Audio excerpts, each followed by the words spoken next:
So welcome everyone to the Science and Reporting in Southern Maryland meeting.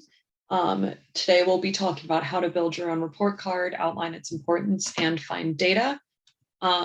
Joining us today will be Bridget Sharp, who is a lifetime educator and one of our science committee members here at ACLT, and John Wolf, who is a geographer with USGS.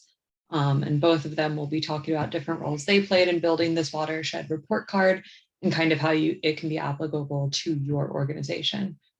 So we'll just start off, welcome and introductions done. We'll let Bridget talk about how the report card was built and kind of what went into it. John is going to share some GIS resources with us. And then we'll just have a Q&A at the end. That's like 10-15 minutes. And then we'll just have announcements and like an open discussion at the very end of the meeting for anyone who's interested. So that's kind of all from me for right now. So I am happy to go ahead and hand this over now to Bridget, who I know has her own slides ready to go. See if I can share them. All right. Okay, can you see that? Yes.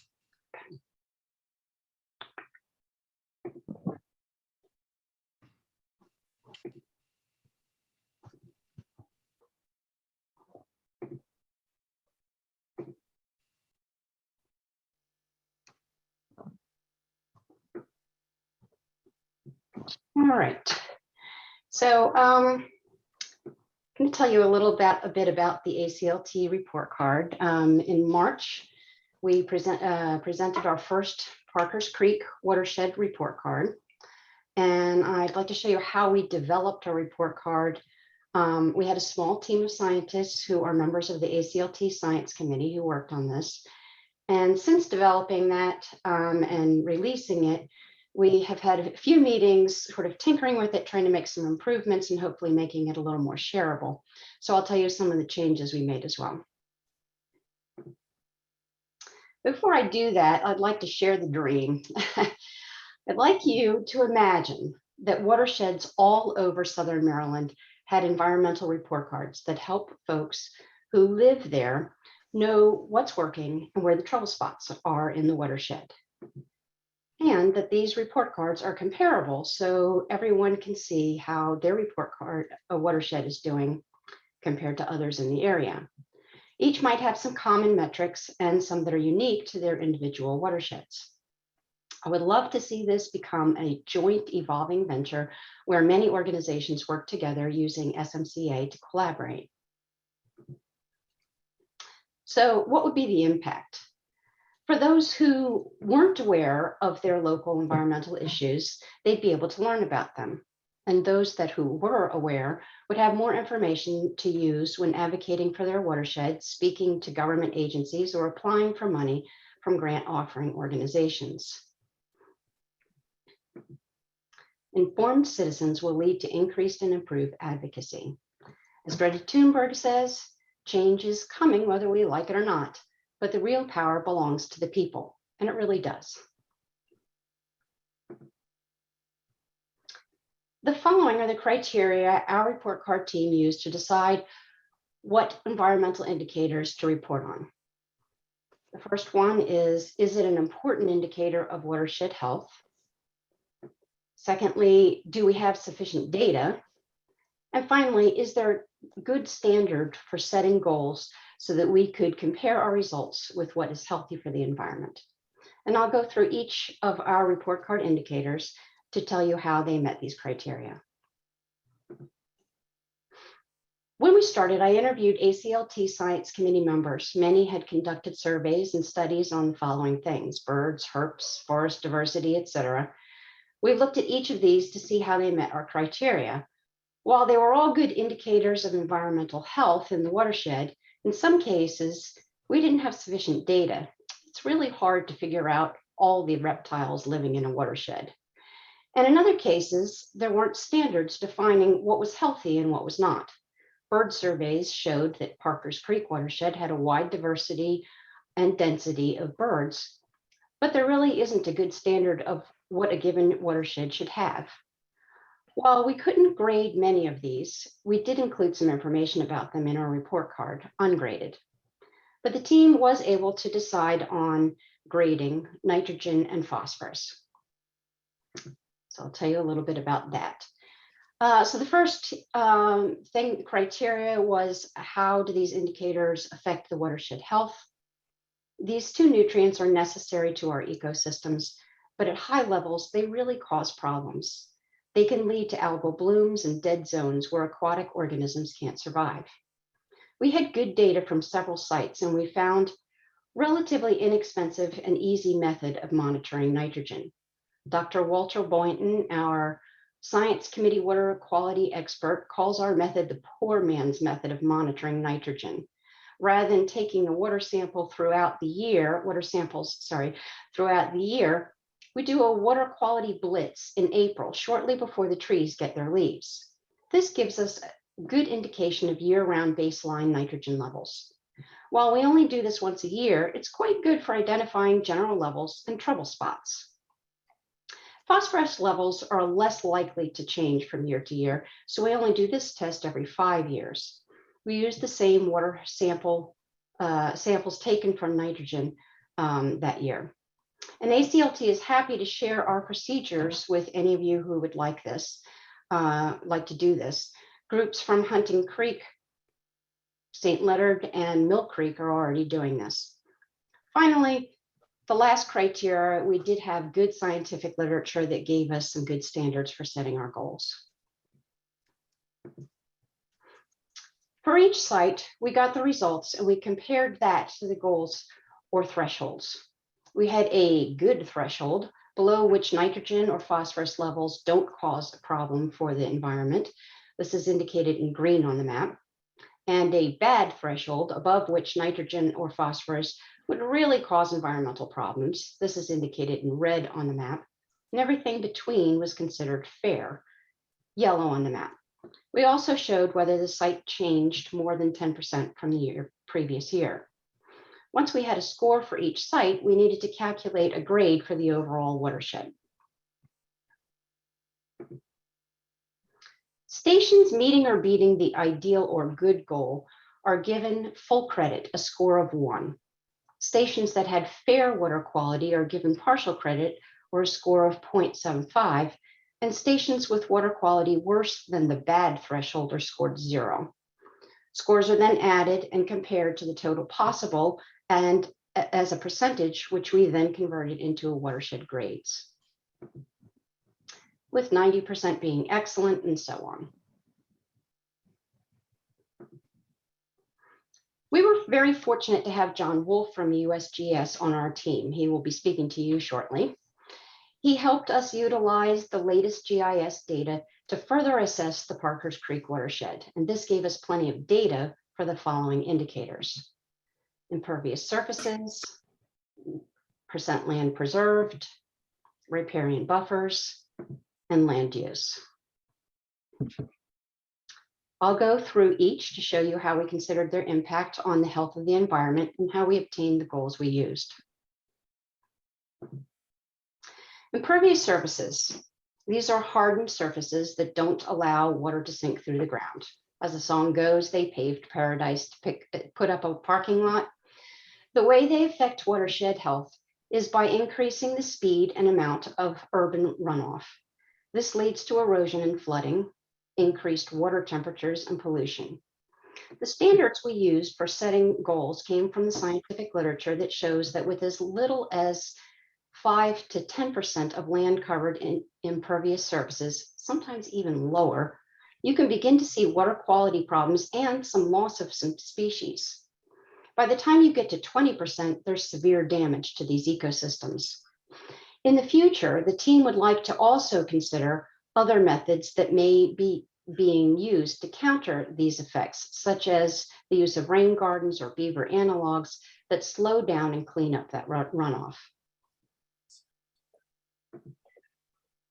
Percent of land preserved. Natural lands provide some pretty amazing ecosystem services. They affect watershed health by removing pollution from the air and water. A third of the bay's nitrogen comes from the air, that could be removed by trees. By supporting wildlife, including pollinators needed for our food production, reducing flooding and droughts because healthy soils soak up water and release it slowly when it's needed, sequestering carbon and thus reducing climate change, and many other things. The standard we used for setting goals came from the IUCN, the International Union of Conservation of Nature. IUCN found natural lands to be so important that they set a worldwide goal of preserving 30% of water and lands by 2030 and 50% by 2050. Because Parker's Creek watershed had 58% already preserved, the team used these goals. However, it would be really hard to choose a goal for how much should be preserved by 2022 or another year. So in the future, the team is considering doing something like this without an actual grade. Here you can see the IUCN goals, and it allows you to see the watershed, how the watershed stacks up against these goals. It also lets you see the watershed's progress by showing how it's changed since the last report card. And we may possibly also include the state, how the state and county stack up as well. Riparian buffers. Riparian buffers are vegetated lands along streams and rivers. Their effect on watershed health is a positive one. They shade the water, keeping them from overheating. Many fish can't tolerate warmer water. They filter out sediments, pollutants, bacteria, and they stabilize stream beds, preventing erosion. The standard the team used for setting a goal was the Chesapeake Bay program's goal of trying to get 70% of all Maryland streams buffered. However, this is a realistic goal, but not the ideal goal. A thorough review of the scientific literature shows that there is aquatic ecosystem degradation when streams lose any of their natural buffers. So in the future, we will use 70% as the minimum and 100% buffered as the ideal. Land use has a definite effect on watershed health. We definitely need places for people to live and work, and we definitely need farms to feed us. But these put pressure on our air, water, and land.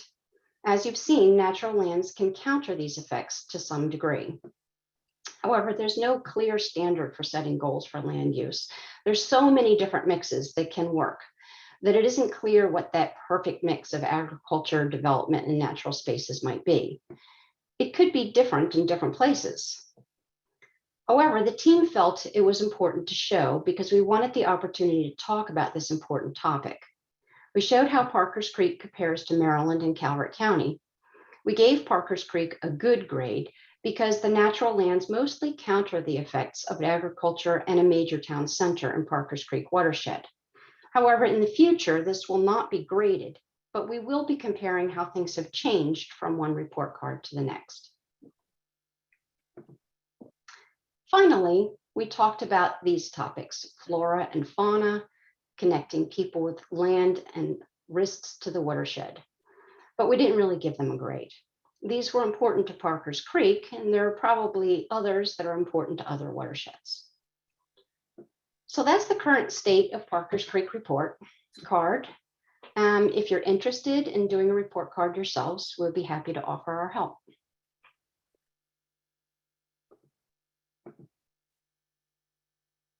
Thank you, Bridget. So I think we can hand it over to John now. John, I think you said you were going to share your screen. John is going to talk about some GIS resources and just mapping in general that you can use to get a lot of this kind of data, because some of our data clearly is from monitoring, but a good bit of the data is also just kind of publicly accessible. And if you know how to use the tools, it's pretty easy to get it. Okay, so can you see my screen? Yes. Okay, so I'm gonna describe two different efforts that we've been involved with the Chesapeake Bay program in terms of, and I think it does have some connection to the report card effort. The first deals with, oddly enough, geographic targeting of resources for conservation and restoration. And it's the reason it's related is it's become so we've developed a portal into some decision support tools and data sets that folks might be interested in, not only for targeting, but potentially for assessment and report card development. So this was developed, it's a collaboration I have with Scott Phillips and Ken Heyer. They're the coordinator and the associate coordinator of USGS's Chesapeake Bay presence. The reason it came about, so for those of you who are aware, most of you, I'm sure, 2025 is sort of the milestone for the Chesapeake Bay total maximum daily load in terms of when practices are supposed to be in place to restore the main stem of the Chesapeake Bay. However, you're probably also aware that those efforts are behind, particularly for certain jurisdictions. But also as part of the Bay Watershed Agreement of 2014, there's actually 10 different goals and 31 outcomes, and a number of the other outcomes are behind as well. So there's been an increased interest in terms of how we would invest resources so that we might actually get multiple benefits. And so the idea here is to identify areas where investments could not only achieve, say, a water quality benefit, but other benefits as well. So that's kind of the impetus for this. There's a lot of interest in it these days, not only because of the water quality goals, but there's increased emphasis on climate issues, diversity, equity, and inclusion. How can we have a more equitable distribution in terms of the investment for environmental purposes, but also to reach some underrepresented populations and so forth. But also another reason for targeting is there's actually a significant amount of new funding available, both with respect to, say, the infrastructure law, and I'll give you an example of that in a minute, but also the Fish and Wildlife Service and Chesapeake Wild, the America the Beautiful effort for land conservation. Many of you are probably involved in that or recently submitted an application.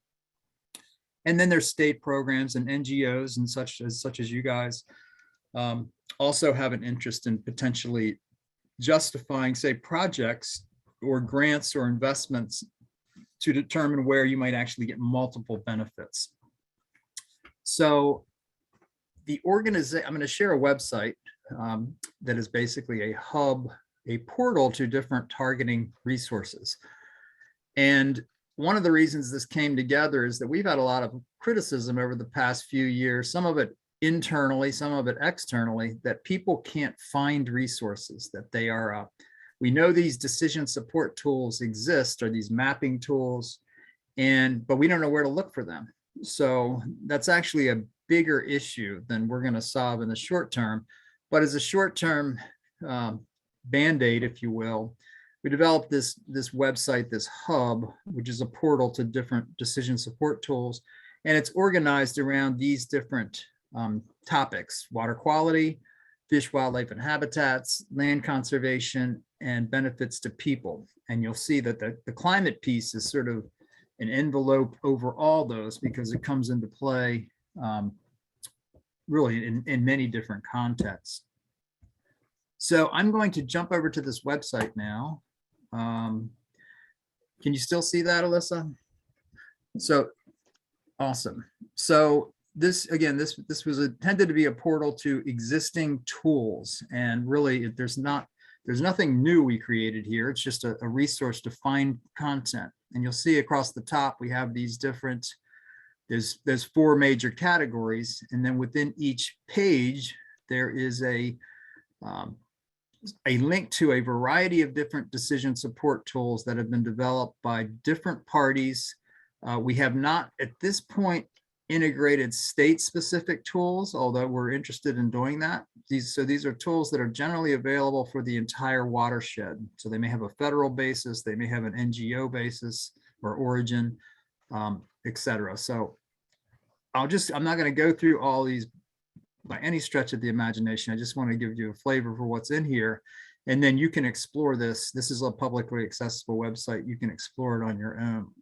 So under water quality, we have monitoring data, and this is the non-tidal monitoring network. And so there are different presentations of that. USGS has one. There's also a watershed data dashboard the Bay program developed that exposes a lot of that monitoring data. And then there's some story maps that are spread throughout here as well. If you live in the Chesapeake Bay model world, you've probably heard of CAST, the Chesapeake Assessment and Scenario Tool, which is basically the Chesapeake Bay watershed model at this point. So definitely not going to try to explain CAST, but there is a link here if you ever need to look into it in more detail. We have other tools dealing with priority agricultural watersheds. This was a tool developed a couple years ago that looks at the combination of nutrient and sediment implications for the bay itself, but also for local water quality. And so this is the first time we actually combined a look at the bay, the main stem of the bay in particular, and then also local water quality conditions as represented by local impairments. There are other efforts in here. That WDD represents Watershed Data Dashboard. This is a module that tracks restoration efforts. I'm going to go into this most effective basins in a minute, but there's also toxic contaminants, understanding the sources of pollution, and practice implementation. So most effective basins is a relatively new development that EPA has allocated funding specifically to those areas of the watershed where you're likely to get the largest bang for the buck on the main stem of the Chesapeake Bay. And these segments here in red are the areas where the goal is to hit improved dissolved oxygen conditions in those segments. So you can see in Southern Maryland, there's a lot of watersheds here that qualify for most effective basins funding. And this past year with the infrastructure law, an additional 15 million was allocated to these most effective basins. And then pursuant to the Justice 40 initiative, 40% of that investment has to occur in areas of underrepresented populations. And so just to give you an idea what that looks like, these areas in blue are areas that have met the threshold for one or more criteria for underrepresented populations. And that could be low income, it could be less than high school education, age over the population over the age of 64 or under the age of 5, and there's a couple of others. So that's an example of a targeting, geographic targeting where there's actually a specific funding source associated with it. That's all I'm going to go into for water quality. The fish, wildlife, and habitat piece, this is where we have a lot of work groups and outcomes under the watershed agreement who deal with very specific issues like forest buffers, riparian restoration. There are tools that prioritize waterway adjacent areas, areas adjacent to waterways for buffer restoration. Same thing with wetland restoration.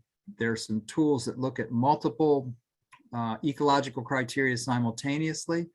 And then there's a series of applications that look at specific outcomes. If you're targeting fish passage projects, for example, you might go into this, I haven't actually looked at this today, hopefully it's working, but it actually looks at the location of fish blockages, and the Nature Conservancy and the Fish Passage Work Group have actually prioritized the landscape for where these blockages, these removal projects would be.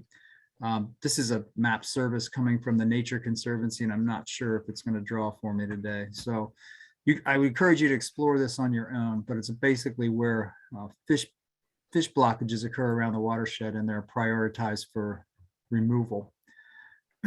So continuing down here, there's fish habitat tools, stream health. I think this one will work. This is actually some of the information Burgett showed, but this is a compilation of benthic IBI conditions throughout the watershed. A lot of it draws from Maryland Biological Stream Survey, but also the new Chesapeake, relatively new Chesapeake Monitoring Cooperative and the citizen science efforts. So this is showing the really stream samples over a period of probably 20 years that have been collected. So again, that's the habitat piece. I think there's some more down here. I'm not going to spend any more time on it. The land conservation piece, the Chesapeake Conservation Partnership have developed an atlas of important resources for conservation. And I'm going to pick on one of these, the forest model. This is an online atlas that prioritizes forests for conservation based on the number of different values that occur in these forests. They could be riparian, they could be important for resource-based industry or other purposes. So it gives you an idea in Southern Maryland where some of the high value forests are that the forestry work group led the effort here in conjunction with the Chesapeake Conservation Partnership. So in addition to forests, there are models for farmland protection, habitat, heritage is sort of the cultural piece. I'm going to talk about healthy watersheds in a minute, public access, and so forth. This piece I want to talk about real quick. So there's a new high resolution land use data set for the watershed that the Chesapeake Conservancy and USGS and the University of Vermont collaborated on. I just want to show you what this contains. It's basically showing land cover from NAPE imagery in 2013, 2014, and then 2017, 2018. And then this on the right is actually a viewer that shows where change has occurred. And I'm going to zoom in here a little bit south of Waldorf and St. Charles. You can get an example of where they've actually picked up a land cover change, and the different colors represent the different things that land changed to. And these are different land use categories in terms of, did it change from forest to whatever, impervious surface and so forth. So this is a really, really nice resource to look really throughout the watershed in terms of where land changes occurred. This last piece is our land change model, looking at potential change into the future. And that's another, looks at zoning and some other things. The last part of this is the increased benefits to people. And this is where you see information related to, well, ecosystem services at a county scale, but also things like environmental literacy, meaningful watershed educational experiences, environmental justice, looking at demographic data around the watershed, again, public access, climate resiliency. And here's one that may be of interest to this group. It's a relatively new addition, and we realize that it's incomplete, but we're trying to do a better job at understanding what sort of the local setting is in terms of conservation and restoration organizations. So it's an effort to very loosely map where organizations occur. And so it would be great to have feedback on things that we are missing in Southern Maryland that we can add to this continually evolving effort. And I think I'm going to stop here because I want to go over to the other project that I want to describe, which is not quite ready for prime time. I was hoping it would have been finished and shareable today, but this is the Maryland Healthy Watersheds Assessment that Tetra Tech developed in support of the Maintain Healthy Watersheds goal implementation team. And so this may have more direct relevance to the report card concept, because what they've done is develop a suite of metrics, probably 60 or 70 of them, summarized to the National Hydrography Data Set catchment scale. And so I'll show you what that looks like. But they're under these different categories. There are metrics dealing with landscape condition, with habitat, hydrology, geomorphology and the nature of the stream network, water quality conditions, as Birgit mentioned. There were some examples there, both in terms of monitoring as well as modeled water quality conditions, and then biological conditions. And so the realm of metrics that are available or soon to be available, these are some of the examples that you may find of interest for your report cards. Things like percent natural land cover in the catchment. This is the NHD catchment. There are also metrics, and this is actually the reason it has not been released publicly yet, that are summarized to the riparian zone. And so this is basically 100-foot buffer on either side of the stream channel in both directions. And so what are the specific characteristics of the riparian zone as opposed to the catchment itself? But there's also things dealing with population density, housing density, impervious surfaces. Down in the hydrology, we get more into things like road stream crossings. I'll show that in a minute. I'm not going to go through all these, but geomorphology, these are the conditions of the actual stream banks, stream bed. And then habitat. Some of these data sets are specific to the state of Maryland, but Maryland is fairly data rich. And so it works out well for coming up with some of these metrics. Nature's Network, I'll show you an example of, I'll show you an example of Maryland's Biodiversity Conservation Network, BioNet, areas that are important for biodiversity. But MBSS stronghold watersheds, and then water quality, there's actually, in addition to local impairments, there are a lot of modeled results in terms of loads from different sectors that come out of the USGS Sparrow model. And then there are vulnerability metrics. And so this takes advantage of some of the new data sets on change for land use. So there's recent change from that time period I showed you before. Whoops, I lost my, there we go. Recent change in forest cover, recent change in impervious cover, and then projected future change in forest and impervious. Protected lands, Burgett mentioned that. So we have each catchment characterized by how much is protected. And then there's some water use metrics and climate change metrics. So I'm just going to give you some examples because this hasn't quite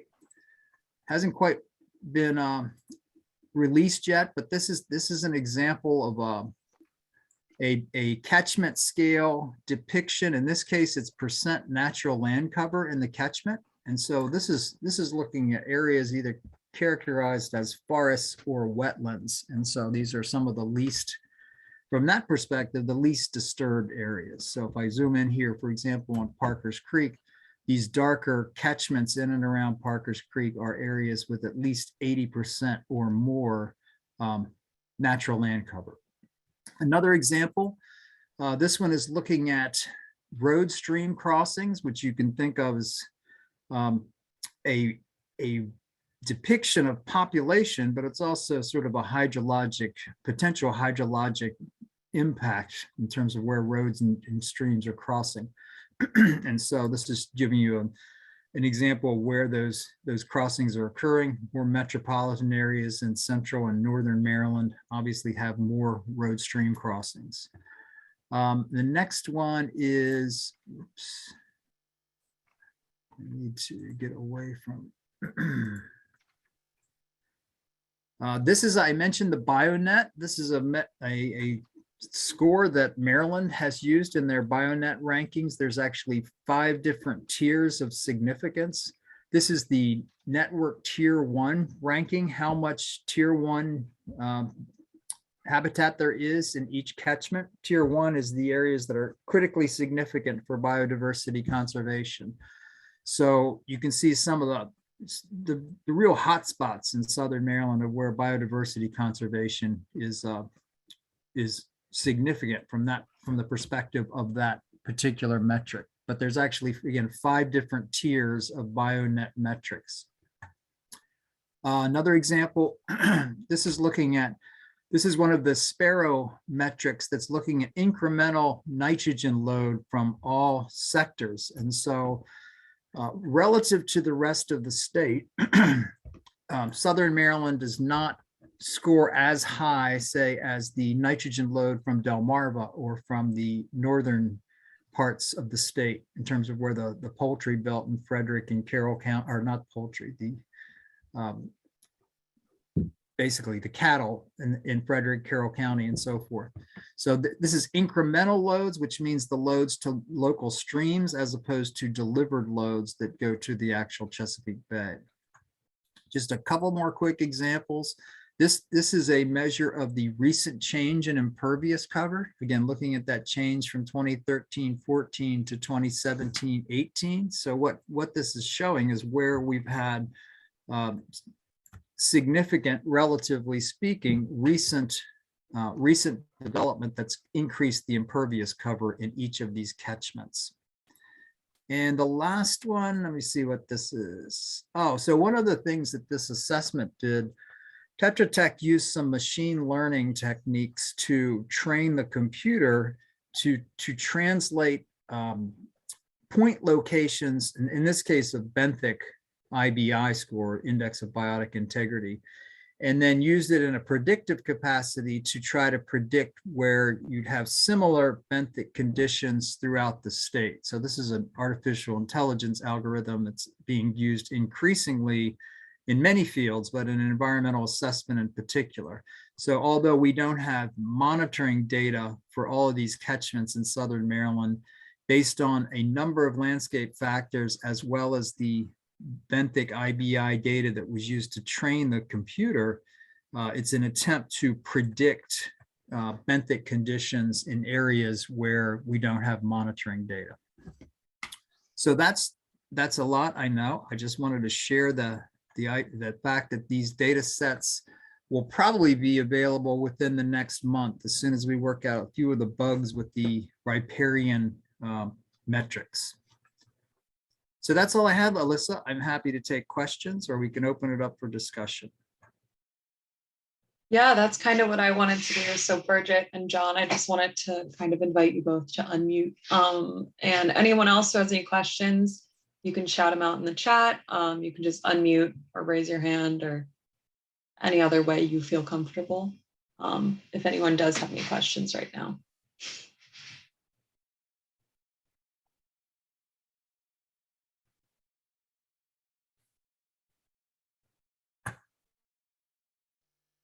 I have a question for John. Hey, John, can you download shape files from most of those websites?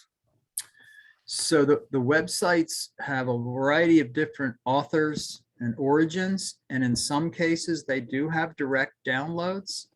Not all of them. We're trying to make the applications the Bay program has created. We have an open data site that has the specific purpose of data downloads. So we're trying to create links to that open data site, but there's many different authors and they each treat that a little bit differently.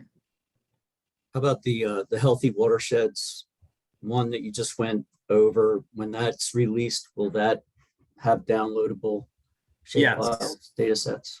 That is essentially a shapefile of catchments that has many different attributes attached to it. That should be, my understanding, it should be downloadable both from the Bay program site, but also Maryland's IMAP, which is where a lot of state data is accessible from. So it should be accessible from a couple different locations. Thank you. Mm-hmm.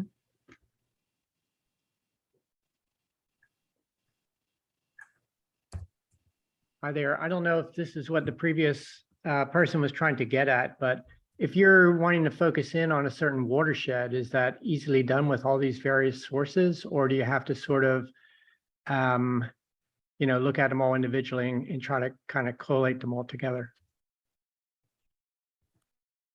So most of these tools are interactive mapping. So if you know where you're looking, you can zoom into an area and investigate whatever happens to be in that area.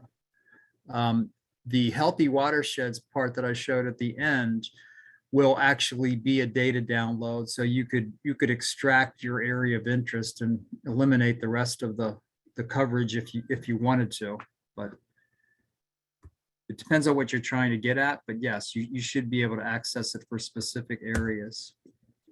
I just put the link to the targeting portal in the chat. The other one doesn't have a URL yet.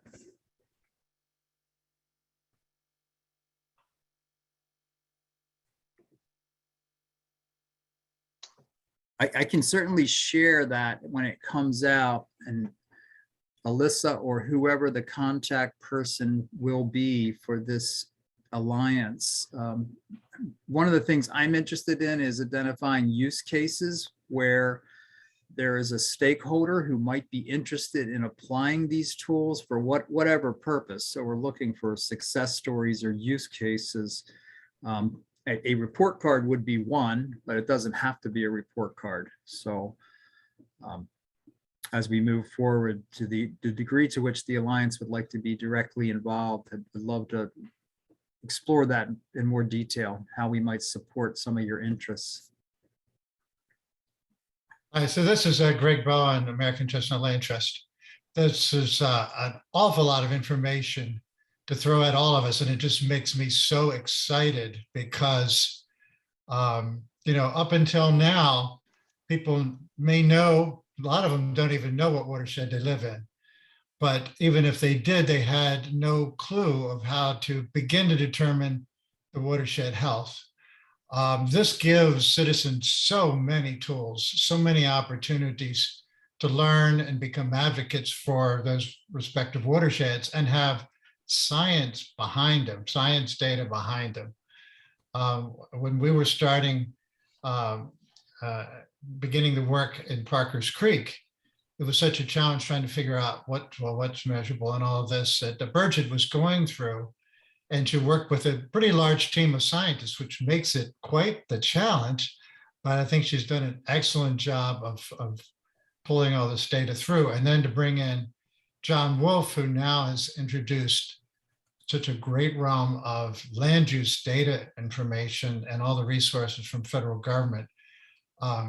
We're on a point where citizens really can reach out and learn, raise concerns where they are, and have science behind them. I'm very excited.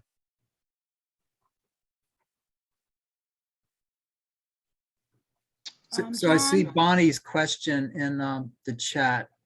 So it's an interesting question because we've had requests for training, both with respect to that overall targeting site, but then on specific tools as well. And so we will be addressing that in our work plan for the coming year. But it would be actually useful to understand what types of training people are interested in. Are there particular tools or particular topics that we could focus on so that it sort of hits the mark, if you will? So it's a good question, and we are going to be looking specifically at how best to do that, probably through webinars. Can I follow up on that? Just Sure. a little bit. For many years, I've been interested in the details of the healthy watershed aspect of Mattawoman Creek, and this is just exactly what we need, because we're very concerned about its viability, and just one watershed to the north, the Piscataway Creek, has lost its viability, and Mattawoman has been on the tipping point, and there's very little awareness about the high value of keeping the fishery in the county itself.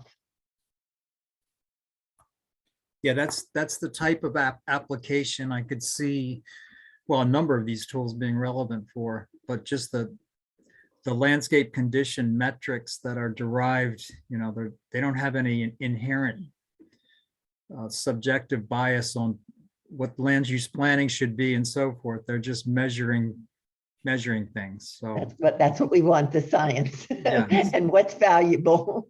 And with Mattawoman, there's still so much value there, but it's in the target of the powerful, and they're in control.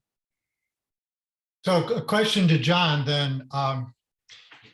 It seems like to me it would be helpful, and what you were kind of leading up to is that, we've got 20 some organizations right here on this screen, and you don't want to train each one individually, but it'd be great if we could set up some training where there would be mutual benefits so that we could maybe all learn on the various aspects of those incredible resources. yeah, that's in some of my conversations with Bridget, I have a connection to Parker's Creek because of where I live, but it's much easier for us to justify investments in training and so forth if we can hit many organizations at the same time. And that's why I was particularly intrigued with this alliance's focus, so that we can potentially have benefit to a number of folks through whatever training or webinars or whatever we might provide. So be very interested in making those align with your all's needs. I see Fatima, you have a hand raised. Do you want to pull yourself off mute? Yes. Hello. In Prince George's County, we have a database, the PG Atlas, which has a layer for watersheds, DNR designated watersheds, and one that says Department of Environment watersheds. So the data that you were sharing, John, is it based on the DNR watersheds? 12, I think we have 12-digit watersheds. Oh, you're talking about the boundaries of watersheds. So Yes, that's yes. that is a topic in and of itself. This is based on the National Hydrography Data Sets catchments, which are smaller than a 12-digit USGS watershed. It's the smallest unit that we have information aggregated to. So Maryland has its own watershed classification system, and as the digits that are associated with it do not equate to the federal system. So there's different systems out there. I think DNR and MDE probably use the same one, but maybe not. So They show a little bit different okay. in our database. So just wondering, how to line those up, for different databases. Yeah, and Prince George's County may have their own version. I don't really know. So Yeah, I was just gonna say, from an organizational standpoint, I know I've gone in and fully just like drawn my own boundaries using some of these data sets. And it's just because the watersheds, it can be 14 or 12 or 8-digit or whatever else. Like that's definitely meaningful. There's a reason why they were delineated in that way. But I think when it comes to it, you can a lot of times apply your own shapefile or outline to it and get that data downloaded outside of just the delineations that already exist, if that is a concern. and we now pretty much have wall-to-wall LiDAR data throughout the watershed, and that improves the delineation of watershed boundaries. So you'll see these continue to evolve as the data continues to improve.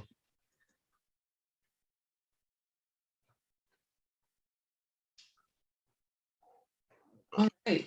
Do we have any other questions right now? I don't want to skip over anyone.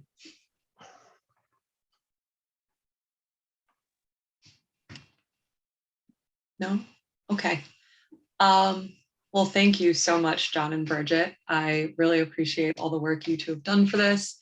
And I really have loved working with you two on this as well.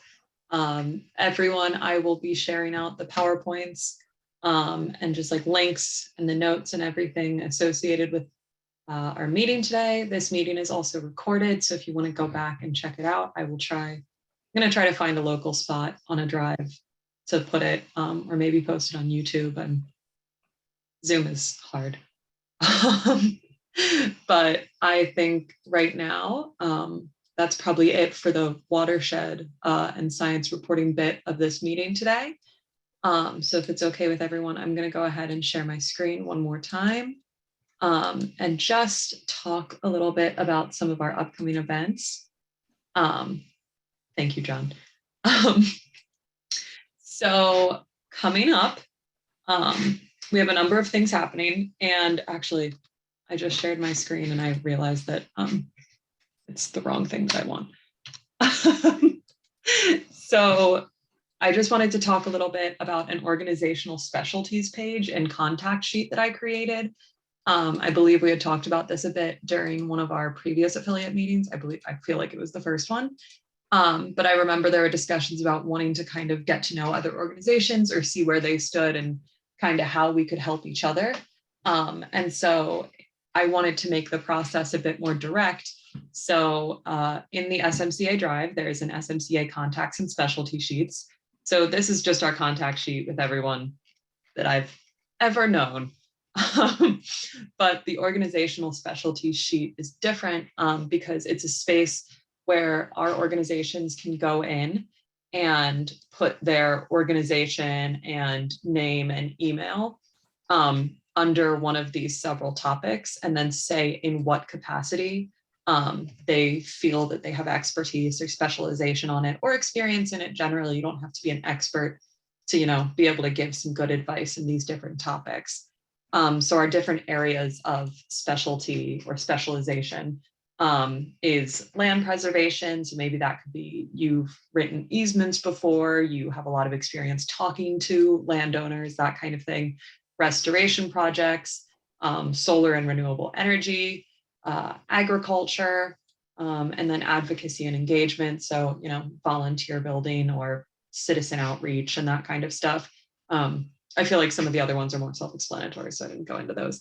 But I just wanted to announce that this page exists, and I hope that we can get everyone to start filling it out. Of course, if you put your name on this list and your email or phone number, you are not obligated by any means to be at a beck and call, always drop everything to help. But I just think it's nice to kind of have these connections. So, if your name isn't exactly telling of what you're doing, or even if it is, but you have some specialties that you think you could share with other organizations, I would love to get people to fill this out.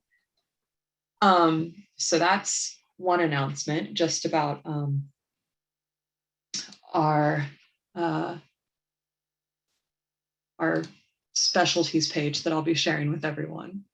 And then our other announcements are in the realm of upcoming events. So I just wanted to say that we have a core member meeting coming up on August 2nd. So that's actually next Tuesday.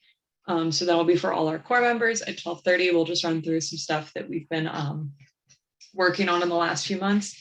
And I will be sending an agenda out for that very soon. And then also just put on your calendars, we're hoping to do a land preservation workshop on August 30th, which would kind of go into talking to property owners, how to reach out and make connections, engaging people in land preservation generally, and just trying to get more people to understand kind of what it's all about from the perspective of the organizations who are out there doing the work. So that'll be on August 30th, and that will be open to all of our SMCA members. And then the final thing I kind of wanted to put on everyone's mind was that we are working on planning kind of an SMCA retreat or annual meeting. I really want to get everyone together in the same room or the same outdoor space, and kind of just give us a few hours to get to know each other, kind of do some activities, figure out our organizational needs, and kind of run through what we've accomplished this year. So it's weird to think that we're coming up on a year now, but we are. Our launch was last September, so I was hoping this retreat and annual meeting kind of dual event could happen sometime in the September or October range. If you do have ideas for activities you'd like to see at this event, discussions you want to have had, or just like even food vendors we like, you could reach out and let me know. But I just kind of wanted to put that on everyone's radar. So I think the final thing that I have to say for today is just I wanted to open the room for discussion in case anyone had any issues they wanted to bring up or mention. So I'm just kind of gonna open up the discussion floor for anyone who would like to share anything.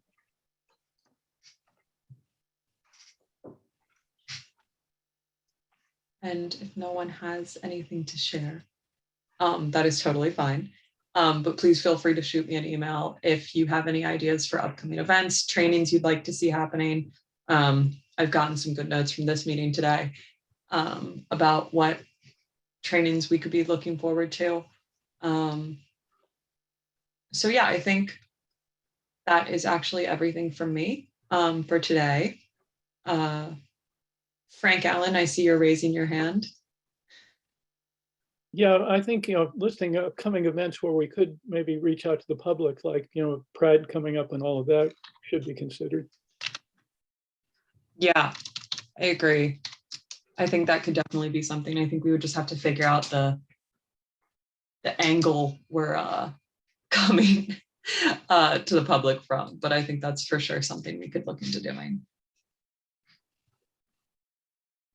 All right, well, if that's everything from everyone today, I'm happy to call this meeting. So thank you. Oh, nice. This is Bill Wilson. Sorry, was trying to raise my hand, but I couldn't figure out how to do it. I just wanted to mention there's an issue that might be of interest to a number of us about the Harry Nice Bridge being torn down, or whether it's going to be torn down. And there are a number of people who are urging the state to leave it up and use it as a bike path for pedestrians and bicyclists, and also to create a bike path in Charles County that would connect to Virginia. So I don't know if that's a thing that some of the other members might be interested in, but I think it's important. This is Bonnie. I'd just like to thank Bill for bringing that up. It's a huge issue and it's a great opportunity.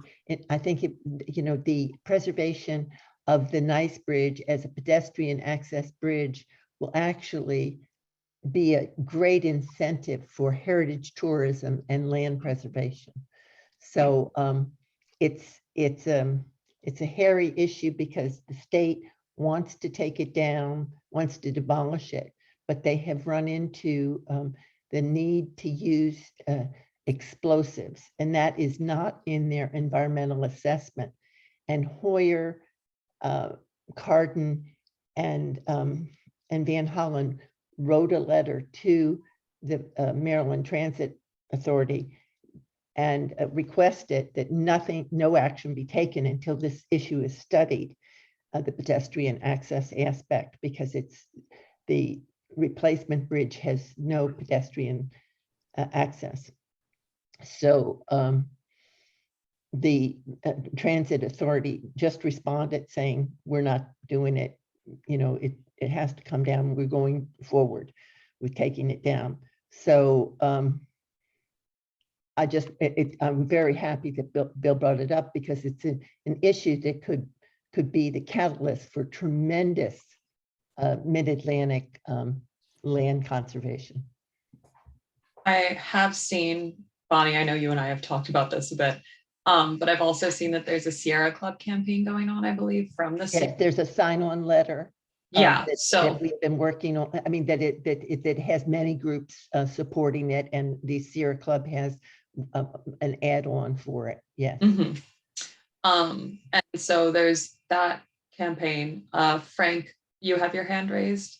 And for anyone who isn't, I mean, I know this is a watershed issue, but if you need to hop off, since these are just kind of topics, discussions, you're more than welcome to hop off now. I just wanted to let some people, if they had concerns that they thought maybe the group could feed ideas into, could talk about. So thank you, everyone. But Frank, you have your hand raised. Yes, thank you. A few of us are starting a Southern Maryland bicycle and pedestrian group. And the Wilson Bridge, the bridge at the Harry Nice Bridge is one of the issues we're pushing, as is the Tri-County Council Bicycle Infrastructure Group. So anybody interested in helping us essentially do a formative group for advocacy for bicycles and pedestrians in Southern Maryland, I think we're including parts of PG County as well. If they could get a hold of me, I'd appreciate it, or Greg. Thank you, Frank. Thanks. Okay.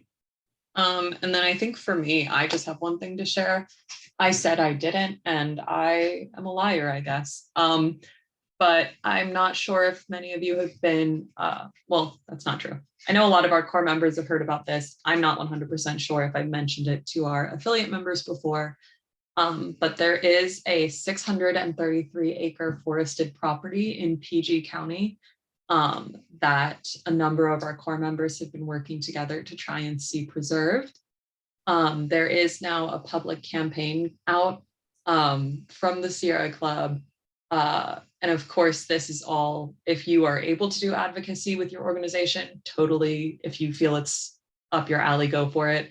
And if you're not able to do advocacy from your organization, feel free to write as a citizen. But it is open to everyone in the state of Maryland to kind of reach out about this issue. It's a forest that has been there since the 1930s, which is very rare in PG County. And it is currently being threatened with development and sale to developers by the Girl Scouts. But the MNC PPC has put in, shown great interest in getting the property under their belt at fair market value as a conservation property and a potential park. So if you are interested in that issue, if you're interested in signing on or sharing it with your respective organizations or members, I will link both the Girl Scout property information in our follow-up email. I will include the pedestrian crossway in our follow-up email. And yes, Hal, I see your hand is raised. Yeah, I just wanted to add that there is an outstanding opinion piece in Sunday's WAPO about that. And anyone who still has the Sunday copy of the Washington Post, it's in the opinions section of Metro, written by the Sierra Club. Is it the Woods property or is it on Central It's Avenue? it's a 633 acre tract just to the east of Route 301 between Rosaryville State Park and Jug Bay.